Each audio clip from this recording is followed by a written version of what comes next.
Euh, Wicket, t'as pas l'impression de me déranger là? Non? Bon, salut tout le monde et bienvenue dans une toute nouvelle vidéo. Je suis Cody McRide avec Wicket. Et aujourd'hui, on se retrouve pour le journal du G1 Climax. Et oui, le G1 Climax 29. Voilà, arrive à la journée 12.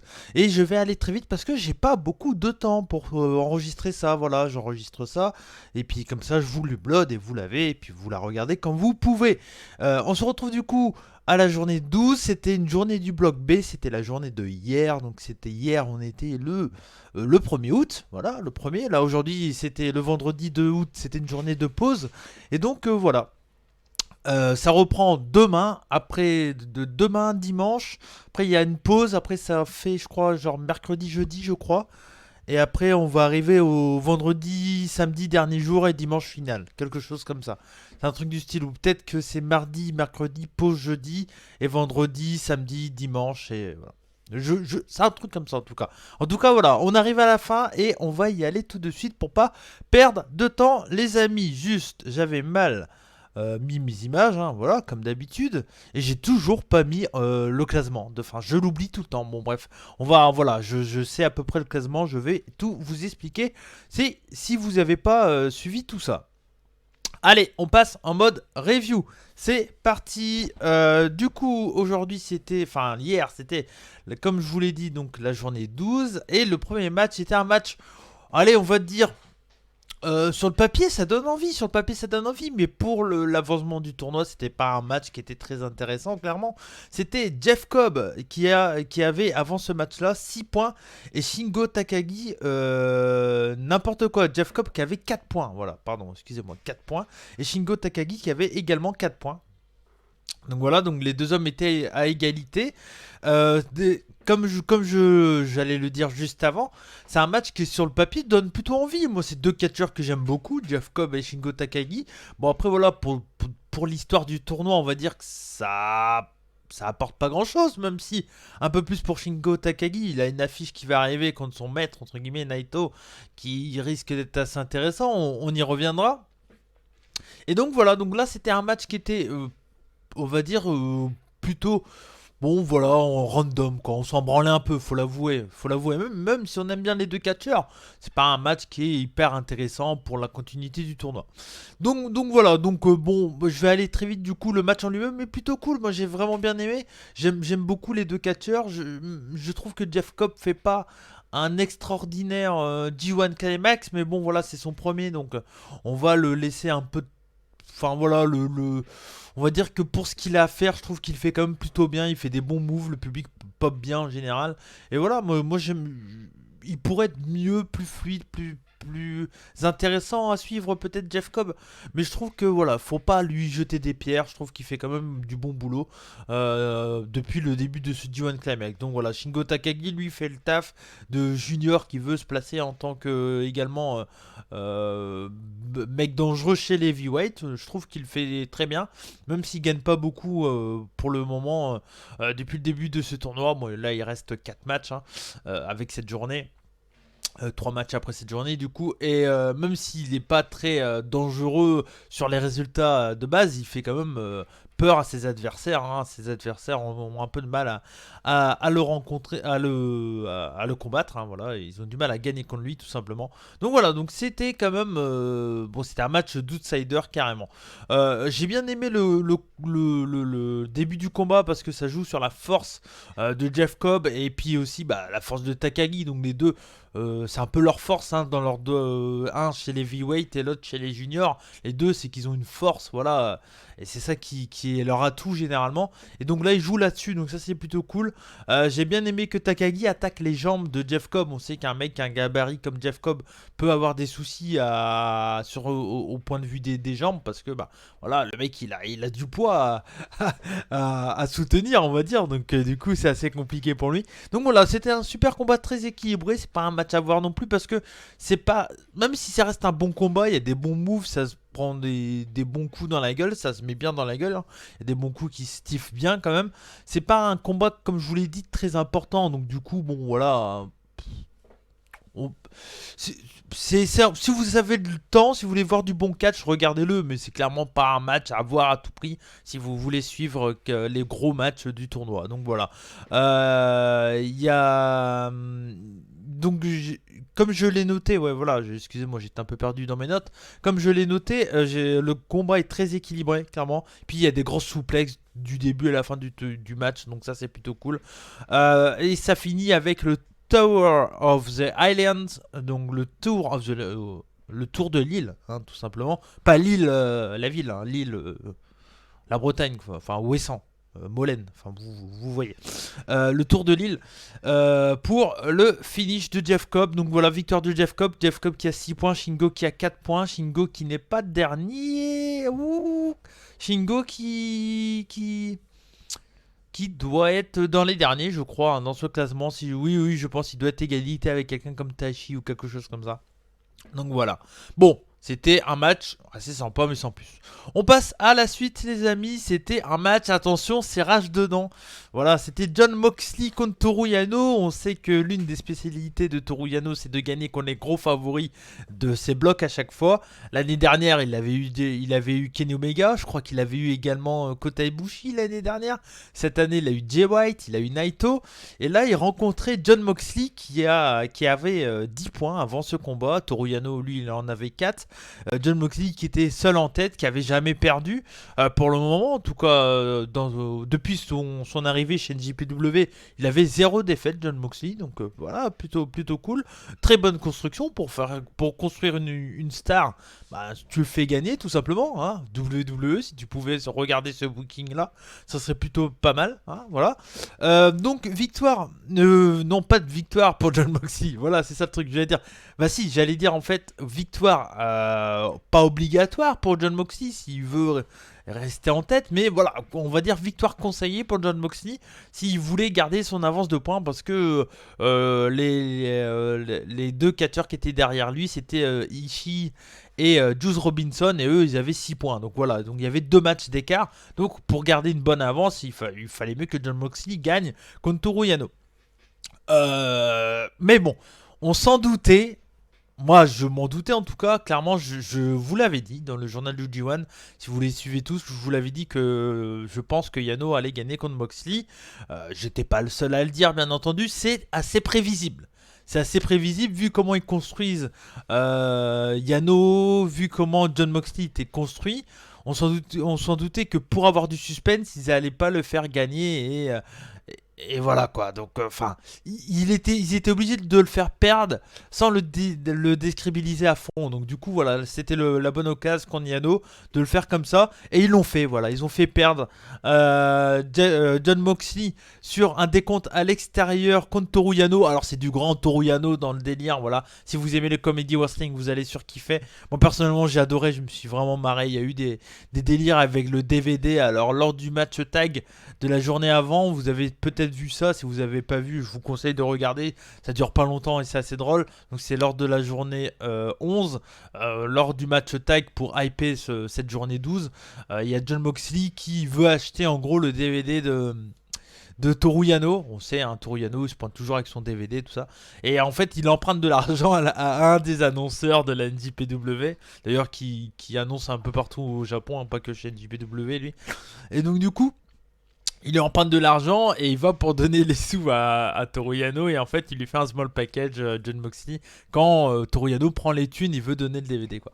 Et en fait là ce qu'ils ont fait dans ce match là, c'est ça qui est cool quand même, qui a une continuité par rapport au match par équipe, hein, de la journée d'avant, c'est que là en fait Toru Yano il dit tiens le DVD il est pour toi et tout, et puis t'as John Moxley il fait mais non non je veux pas ton DVD machin, ou je sais plus, un truc du style quoi.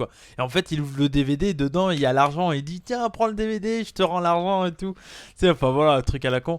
Et du coup au final ça part sur des roll-up, des conneries, voilà c'est du Toru Yano habituel. Et en fin de match en fait il y a John Moxley qui sort une table à l'extérieur contre un espèce de pilier en acier, voilà il pose la table comme ça, il va pour essayer de faire un espèce de spear sur Toru Yano. Et en fait Toru Yano utilise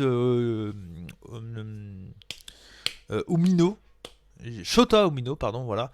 Shota Umino comme protection, hein. On sait que Shota Umino est un peu le protégé de John Moxley depuis qu'il est chez NJPW, pardon. Et donc voilà, il l'utilise comme pare-brise, on va dire. Pare-brise. C'est pas, c'est pare-balles plutôt, pas pare-brise. Parce que, bon, enfin, peut-être à moins que c'est un moustique. Mais non, enfin voilà, comme gilet pare-balles, entre guillemets, pour se protéger de John Moxley.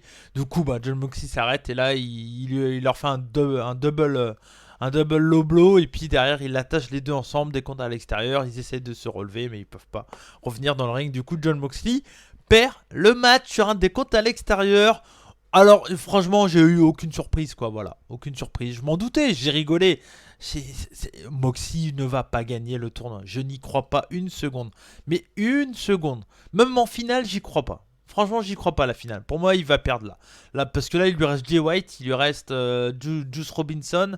Et il doit lui rester un autre que j'ai pas noté. Non, Takagi, il y a eu. Takagi, il y a eu, je crois. Peut-être Goto. Je sais pas s'il y a eu Goto. J'ai un doute. Je crois qu'il n'y a pas eu Goto. Donc peut-être Goto. Pardon. Donc voilà, il lui reste quand même 3 matchs. Je pense qu'il va perdre. Peut-être pas les 3, mais il va perdre au moins Juice et Jay White. Je pense. Je pense qu'il y a Jay White qui perd. Après, il doit avoir Goto, je crois. Là, je pense qu'il gagnera. Et pour histoire d'arriver fort face à Juice Robinson. Et Juice Robinson, il perd pour. Voilà. Parce que bah, c'est John Moxley qui a un contrat à la All Elite et qui va pas rester chez NJPW. Donc il va pas gagner le D1 KMX. Arrivé à un moment, je pense qu'il faut. Voilà, c'est normal, c'est normal. Ils font ce qu'ils peuvent avec ce qu'ils ont, comme on dit. Donc voilà, c'était un match bon, c'était un match marrant, quoi. Voilà, c'était du Toru Yano, moi ça m'a fait bien rigoler. On enchaîne du coup avec ce match qui était assez intéressant, même si pareil, encore une fois, pas vraiment de surprise du coup, cette construction de G1 Climax, du fait que certains favoris, les deux gros favoris, perdent à la fin. Et c'est surtout le truc qui gâche un peu le délire, même si on peut être surpris quand même, c'est qu'on connaît les matchs à l'avance. On sait quel sera le dernier main event de la dernière journée de bloc.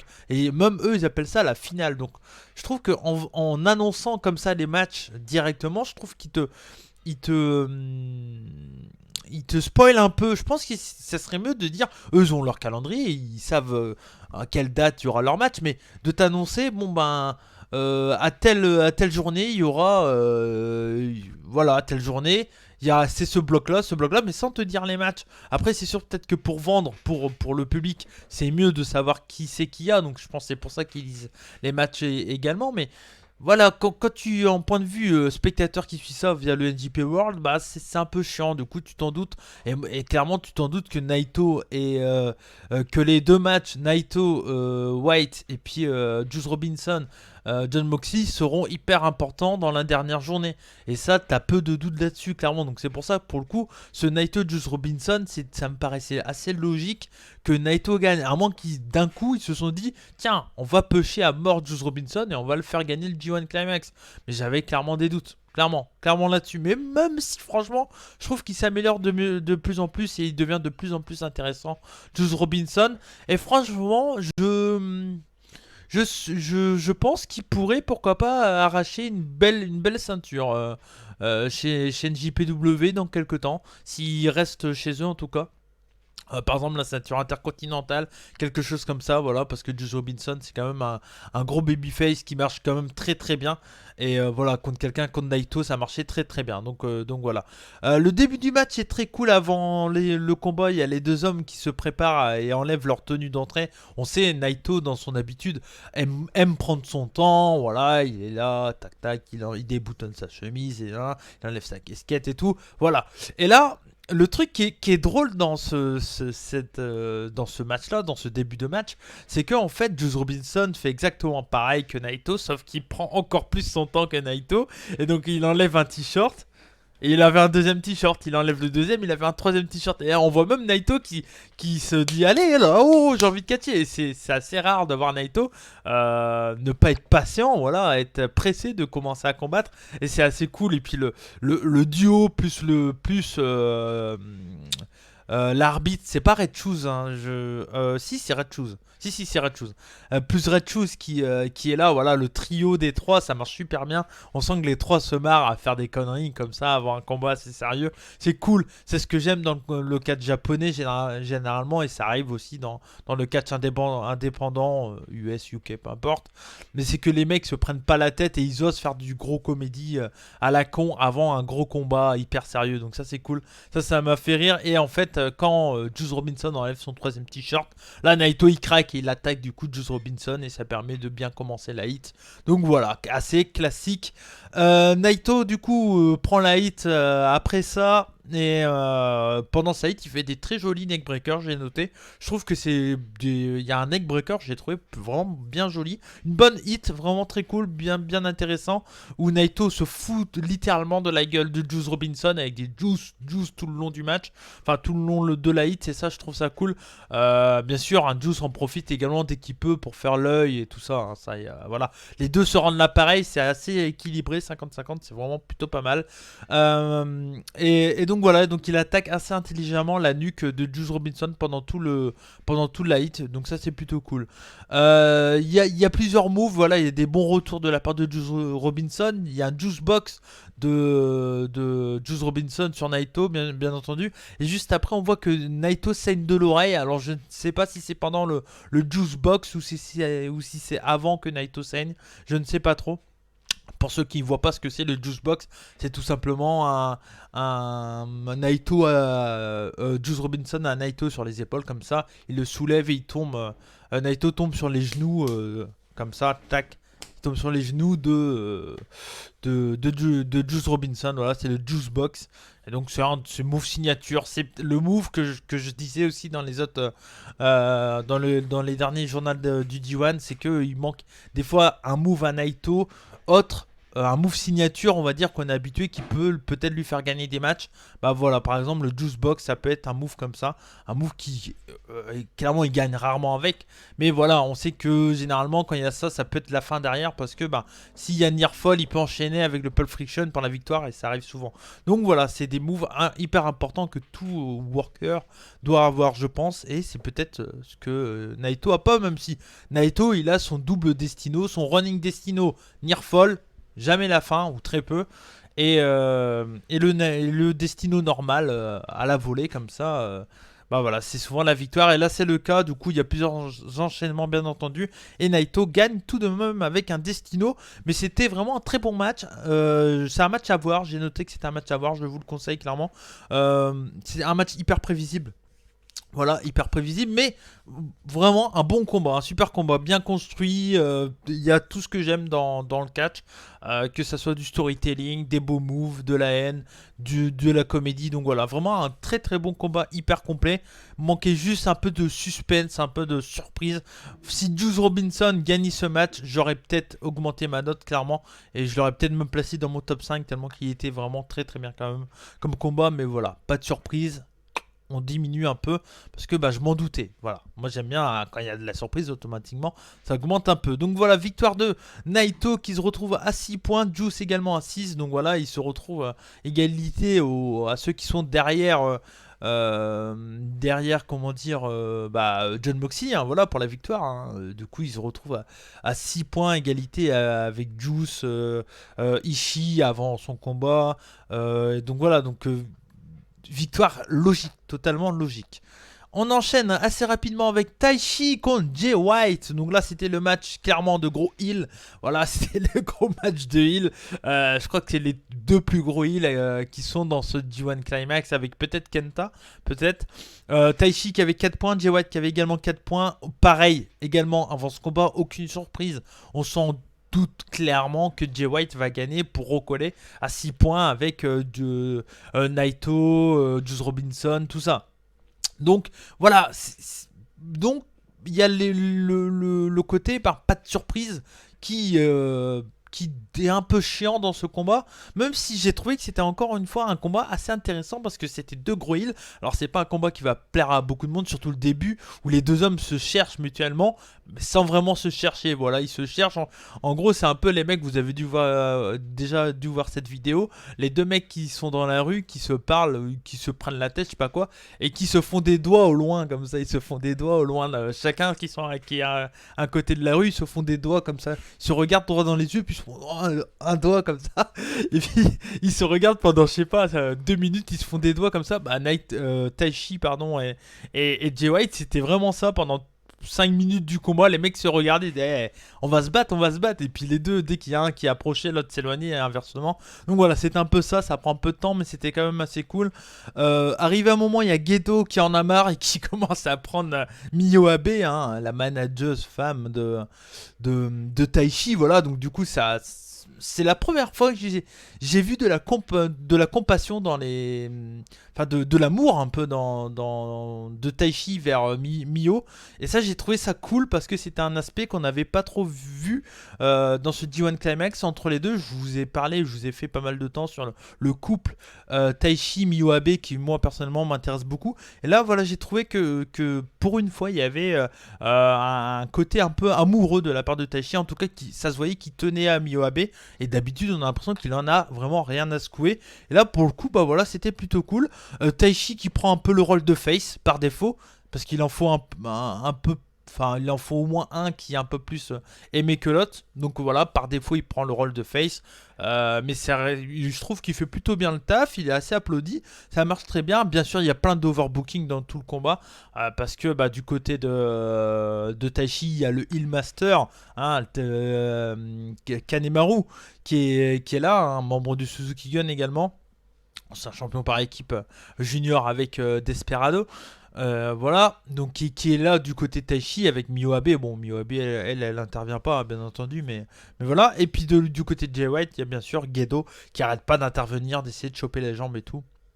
Donc voilà, au final c'est vraiment très intéressant, c'est celui qui triche le mieux qui gagne ce combat en fait au final. Donc vous vous en doutez, bah, c'est Jay White qui a gagné parce que bah, c'est un des meilleurs tricheurs dans ce D1 Climax. C'était vraiment un bon combat, je l'ai pas noté à voir parce je sais qu'il va pas plaire à tout le monde, mais moi personnellement il m'a plu. Je trouve qu'ils sont assez intelligents dans leur façon de tricher les deux, et j'aime bien les heals, j'adore les heals, moi j'ai toujours aimé les heals, donc voilà. Allez, je l'ai pas noté à voir sur mon papier, mais si vous aimez les heals, si vous aimez les tricheurs, vous le savez, un de mes catcheurs préférés, pardon, c'est Ric Flair, et Ric Flair fait partie des meilleurs tricheurs du catch. Donc voilà, moi j'ai trouvé vraiment un très bon match. Jay White continue à être un super heal, donc voilà, c'était vraiment un bon match. Allez, je vous le conseille à voir si vous aimez les heals, voilà, parce que clairement c'est du heal, hein. Ils font tout ce qu'ils peuvent pour tricher, donc voilà. Mais sinon, pareil, encore une fois, pas de surprise dans ce combat, donc voilà. Et on finit cette review de cette journée 12 avec Hiroki Goto contre Tomohiro Ishii. Hiroki Goto qui avait 4 points et Ishii qui avait 6 points. Pareil, j'avais beaucoup d'attentes dans ce combat, dans le sens que j'adore les, enfin pas les deux, mais j'adore leur rencontre, on va dire. Goto, je suis un peu moins fan, même si vraiment cette année je trouve qu'il est vraiment pas bien en forme quand même, hein. Il est vraiment assez intéressant à regarder, je trouve, Goto. Et dès que j'ai vu des Ishii contre Goto, ça a toujours été des gros slotfest, des gros matchs de bagarre où se mettent des parpengs dans les dents, tout ça, donc c'est toujours très intéressant. Et donc franchement voilà, j'avais envie de voir ce match, j'étais vraiment hypé, j'étais plutôt en forme pour regarder la journée de hier en plus, donc voilà, j'étais plutôt bien pour la regarder. Et bah, je savais que Goto allait gagner, ça me paraît logique. Comme ça permet que Naito, Jay White sont au même nombre de points que Ishii, Juice Robinson.